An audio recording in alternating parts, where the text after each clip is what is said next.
Okay, so how much money have you raised in total? Do you keep track? Um, in the last like 7 months, it's been probably 3.5 million. Oh, wow. Okay. I mean, that's a very significant amount. If I get this hard money lender, that's like a $20 million deal. So ask me in Jeez. December, because then it might be. Okay.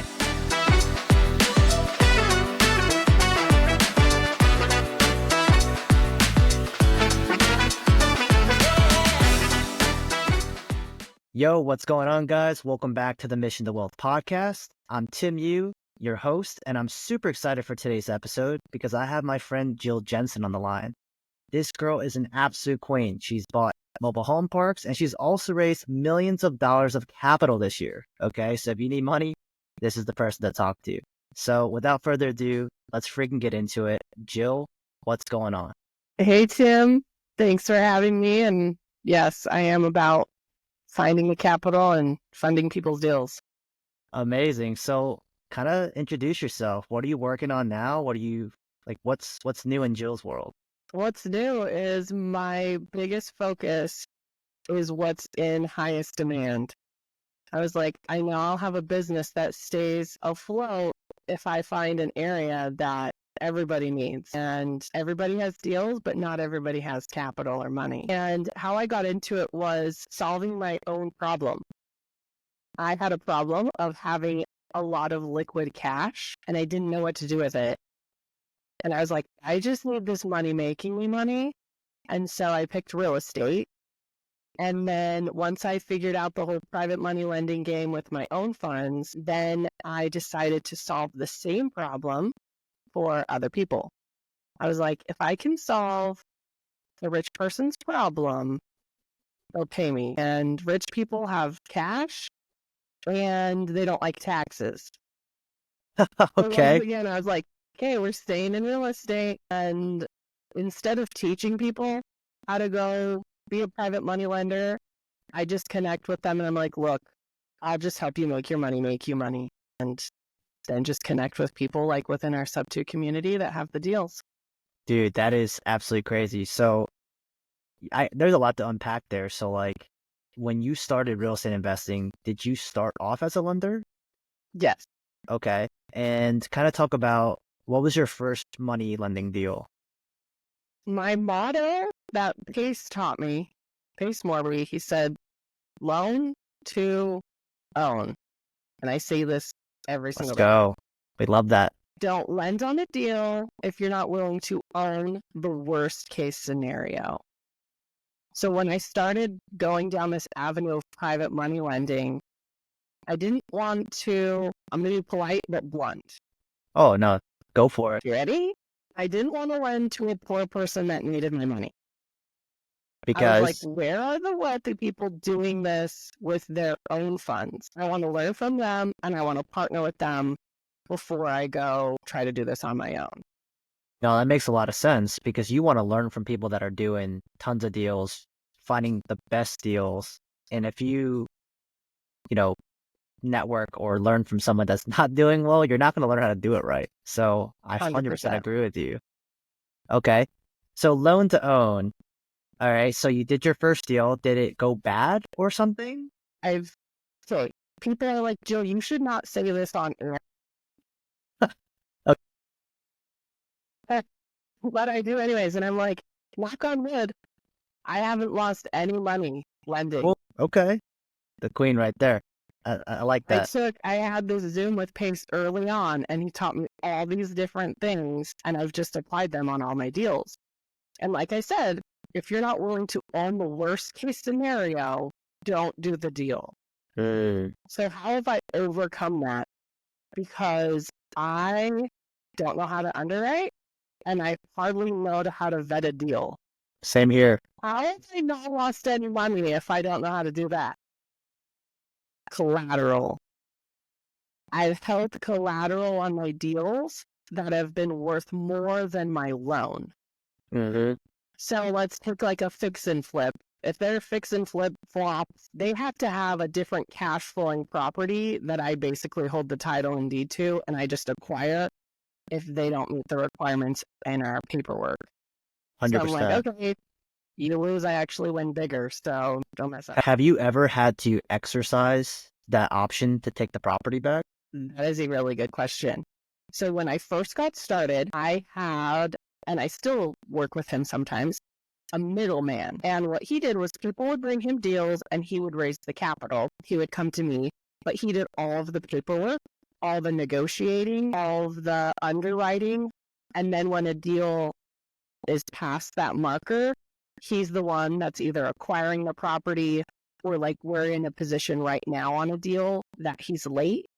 And we could either go acquire our cash flowing property somewhere else, or we're trying to negotiate with him on helping us sell that property because he's going to be able to sell it faster than we can just because of the Yeah. position he holds. So, but I have a middleman that's managing that. So, Okay. Perfect. So that keeps you out of the day-to-day weeds right now. 100%. Okay. So from that PML standpoint, obviously now you're doing a lot bigger stuff and people know you as mobile home park investor. And I know we kind of talked earlier, but what was your portion of that mobile home park that you closed on? I think it was like 6 months ago, maybe, or a Okay. year ago. There's been multiple mobile home parks. So the first two mobile home parks that I own were over a year ago. And I skipped single family, so I don't have any single family. I just am in the multifamily space. And that deal, it was interesting because I didn't know anything about mobile home parks. I was like, it's mobile home parks. Don't those have a bad rap? Who wants to own a mobile home park? Then you start looking at the numbers, and I'm like, okay, this is my new niche.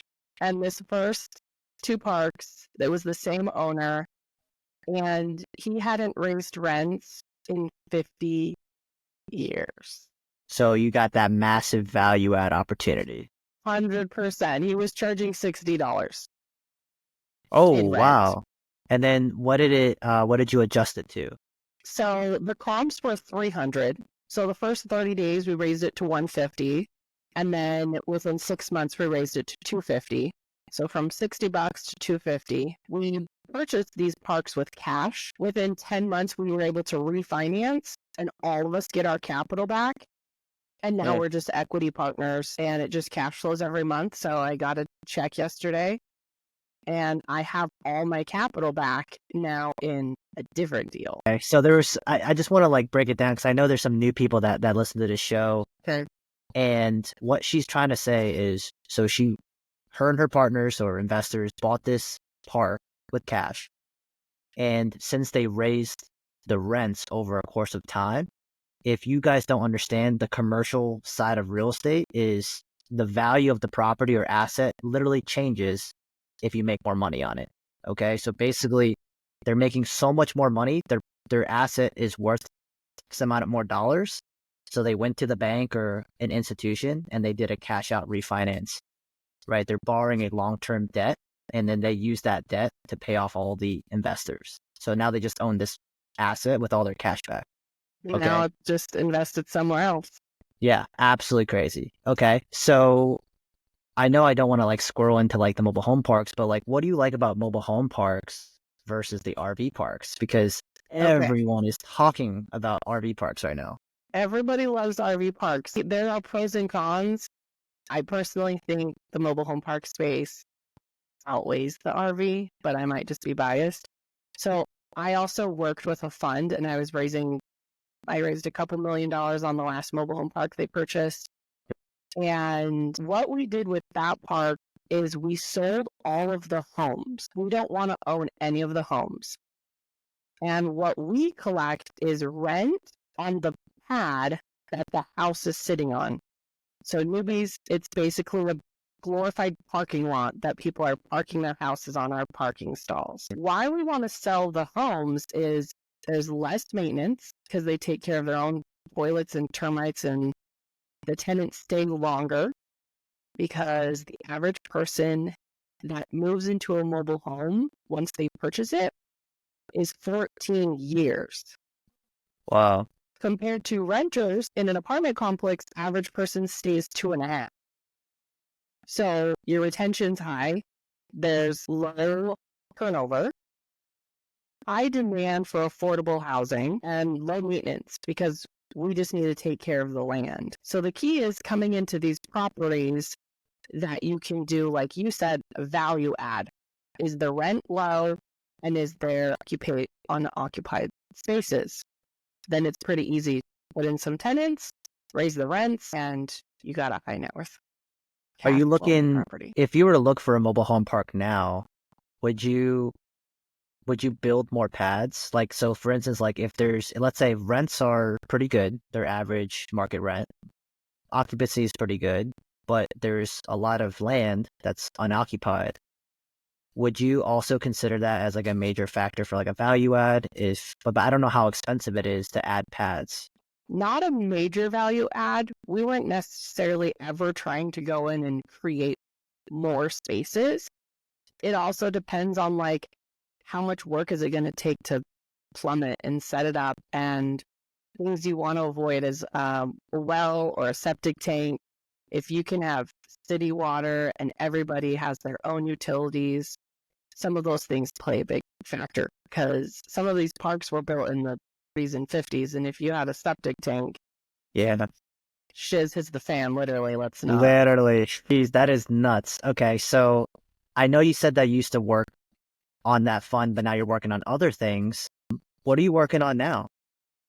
I have just partnered with a couple people that I have done lending with myself. And so right now I'm working with a gentleman, his name is Morgan, and we have an 89 unit apartment complex under contract that I'm going to be helping raising capital for. There is another one. They're doing like a wedding venue resort.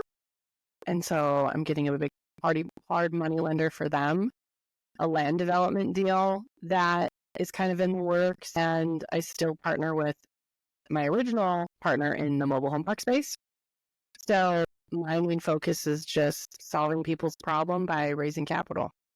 Yeah, I love that because I feel like when you talk about real estate investing, everyone thinks that it's about talking to sellers. Everyone thinks it's about buying the deal, and that's like really cool and all. Like I'm a part of the problem, right? I talk about deal finding and stuff, but there's so many other ways to get into real estate, and you are literally being a part of these gigantic deals by just networking with people and bringing tons of money to the table.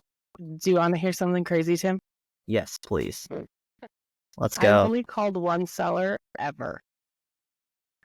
Freaking And in the crazy. sub-2 community, they have nightly dial. And it was my first nightly dial Zoom. People were like volunteering to call people. I'm like, I do that. What am I supposed to do? And then I thought, I'm never doing that again. There's got to be better ways to make money. My gosh. My gosh. So this is a burning question, right? Because I did my first raise and it was absolutely horrible, right? I despised raising capital.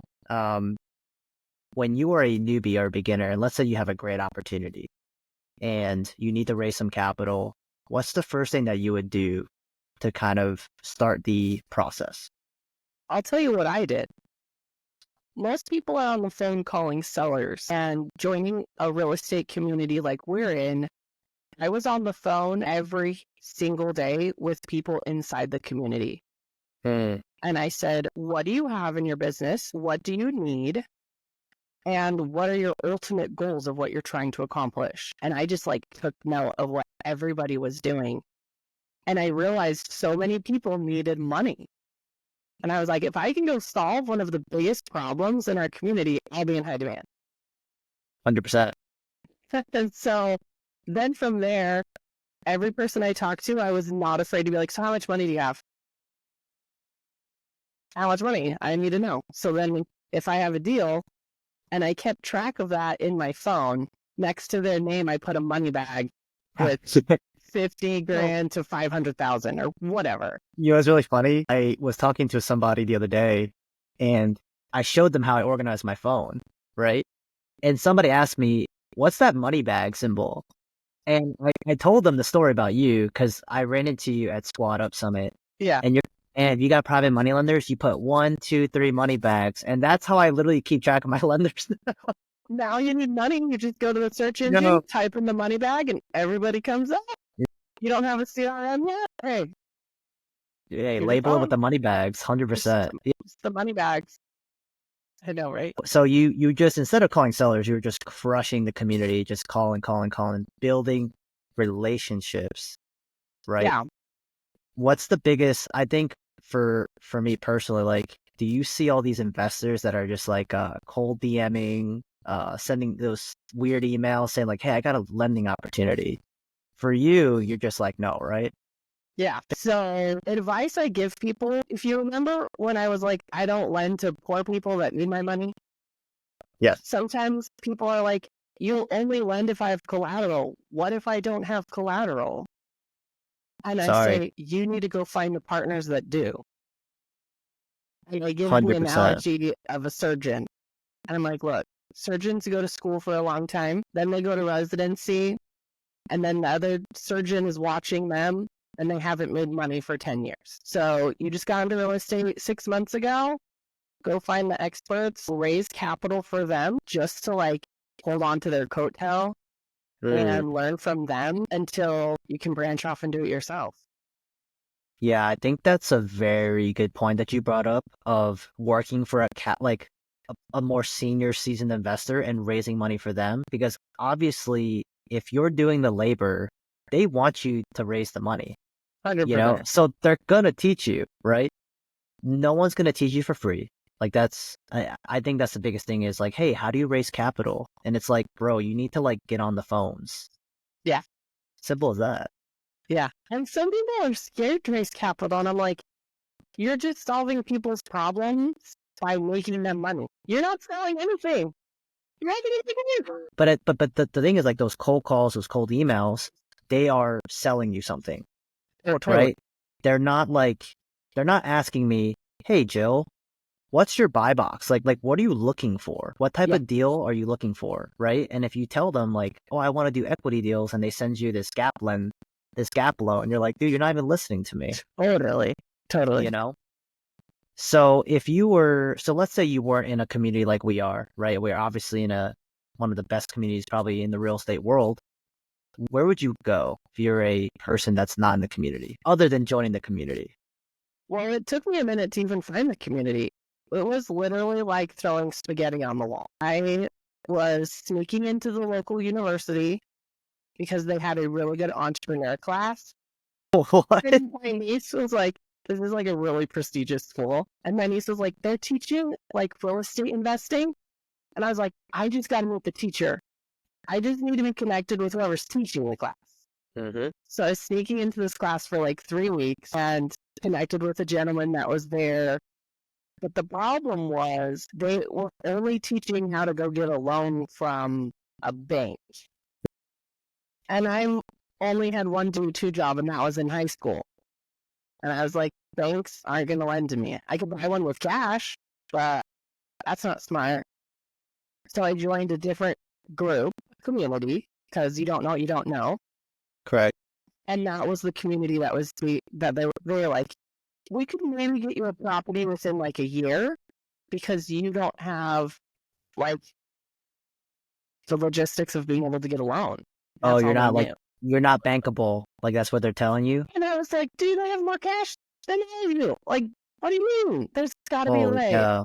So then I just was diving into the internet, researching YouTubing, and then Pace Morby's face pops up, and he was educating on subject 2. And then I realized that he had a community, and 48 hours after I saw his first video, I signed up. It's like, that How is long it. how long have you been in sub 2 now? December, it'll be 2 years. Okay. Yeah, I'm almost 2 years as well, I think. It's been crazy, man. Holy cow. Gone by so fast. Oh my gosh. I feel like I mean most people that I know that I've been talking to has been making massive jumps in their businesses, which is absolutely crazy. Yeah. And it's crazy to see how much you've grown. Yeah, because I did not know anyone in real estate. I didn't even want the people in my life knowing what I was doing.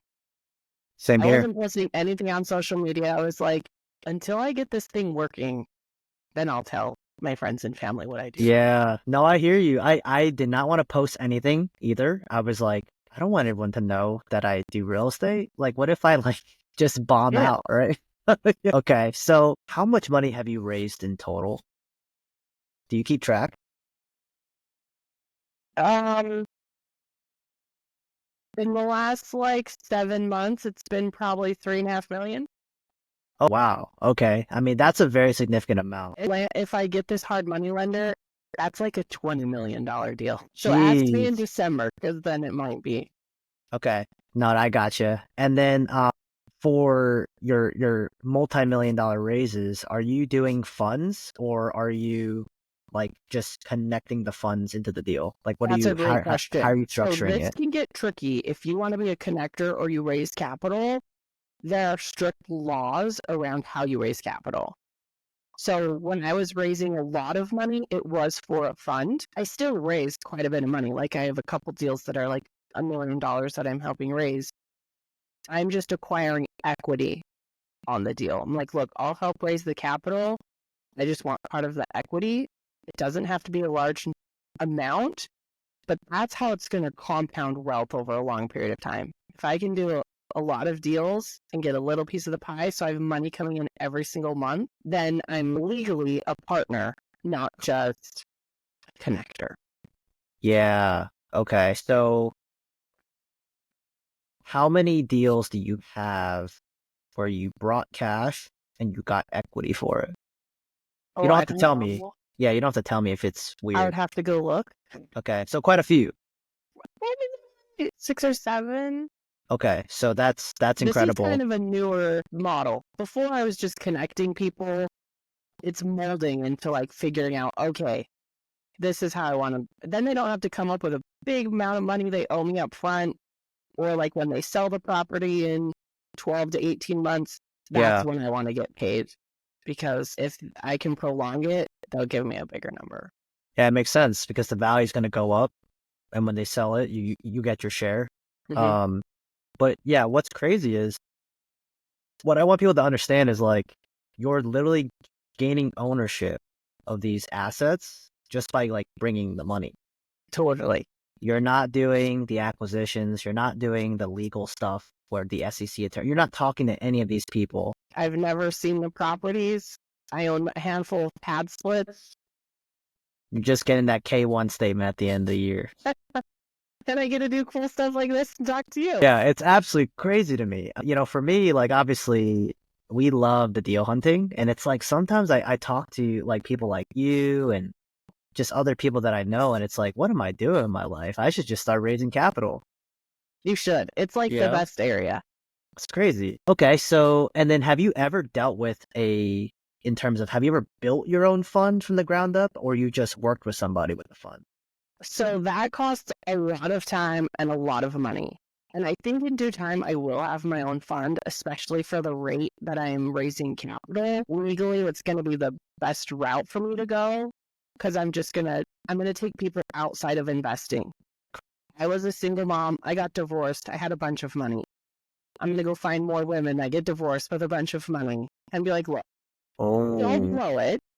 Let's put it in this vehicle. I'll do it for you, and you'll just see a check every month. Okay? have you thought about the name? That could be kind of cool. Like what? You have Like ideas? of your fund, like let's say The Jillionaire Fund. The that because Jillionaire. that's smart to think about that niche population though. I know. Are Because, you? Yeah, that's like I said, you're really the good. most powerfully positioned to help the person you once were. And so I'm like, I've got Oh, to come up with like a niche. I was the divorced woman with a lot of liquid cash. There's a lot of those out there. And they don't know how to invest. They just know how to spend. And I'm like, look, I will pay you every month, but at least you won't blow it, and at least it's making you money. that's true. That is so true. Are you going to eventually, so obviously there's tiers to all this craziness. One day you think you're going to start a fund. Actually, you're probably going to start a fund. Yeah. Will you ever venture outside of real estate and go into the private equity side? You don't know what you don't know. So once I find that person that is smarter than me in that area, I'll be like, open my mind. Because Because really, like you're doing the same thing. Totally. Totally. I do love the real estate space, but that's also all I know. Like, Yeah. I was in the door-to-door pest control world before real estate. So I'm like, I love my door knockers. The Kirby guy came yesterday. I'm like, absolutely, you can clean my carpets. And then I'm going to teach you everything you need to know. Have you always been like a serial entrepreneur, like lifestyle mindset? Yeah. Like I said, the only time I worked for someone was in high school. Crazy. So, Absolutely incredible. I feel like you've dropped so much freaking knowledge in the last like 20-ish minutes. This is the part of the show where we like to kind of spotlight you. So like what do you got going on? What do you need in your business? And ultimately, where can people find you? okay, just message me on Instagram. My Instagram tag name used to be awesome. And then Pace told me to change it. Did he do that recently on that like last Zoom? Yeah. My old name was I am a Jillionaire. Yeah. And he's like, put your name. And I'm like, okay. So my IG is Jill Jensen Investing. Oh, see, that's way easier. That makes Way sense because now I easier. can spell it. I know. It's easier. Okay. So find me on Instagram. Right now I'm bringing on an operator on my team. The biggest thing right now is figuring out how to pay him. And like my operations is very different than most in the community because most operators are like TC work, underwriting, project managers, where mine is all branding, social media, my funnels, my CRM. So weekly I'm having a women's Zoom and a lot of women that are collaborating. I'm going to start doing a weekly how to raise capital Zoom. So people inside the community, you want to know how to have the conversations, how to close a lender. A lot of people know how to close a deal, but then they can't get the money or they don't know how to get the person to wire their funds. And so like, I literally have scripts, I have words of how to close those deals. And then, just start branding myself online, helping people invest their money that are not in real estate, that just want to get started. That's amazing. And I never thought about it this way of the sales script to close a lender. Because it's a sell. You still have to sell someone on handing you $200,000. That is true. Do you feel like it's the same difficulty to convince someone to loan you 200,000 versus 20,000? No. Same thing, right? Yeah, because you're just talking to someone with a different mindset. So all you're trying to do is overcome the story that the lender is telling themselves. And if you can overcome their concerns, why wouldn't they lend? They're looking for an opportunity or they wouldn't be talking to you. So we could do a whole other podcast on just walking through how to close. It's more than just for the wholesalers out there. If you're trying to raise capital, it's right? everything. Sales isn't everything. People are like, I don't like sales. I'm like, you're selling me on not liking it. Well, we are walking salespeople. We got to sell our own brand too. Totally. Everything is sales. So, But my gosh. Okay. Well, guys, I'm going to have all her links in the description. So if you guys want to connect with her, learn about how to raise capital, she's the person that you want to talk to. So, Jill, I appreciate you spending time with me on this podcast today. And thank you so much for coming on. you're welcome, Tim. Thank you.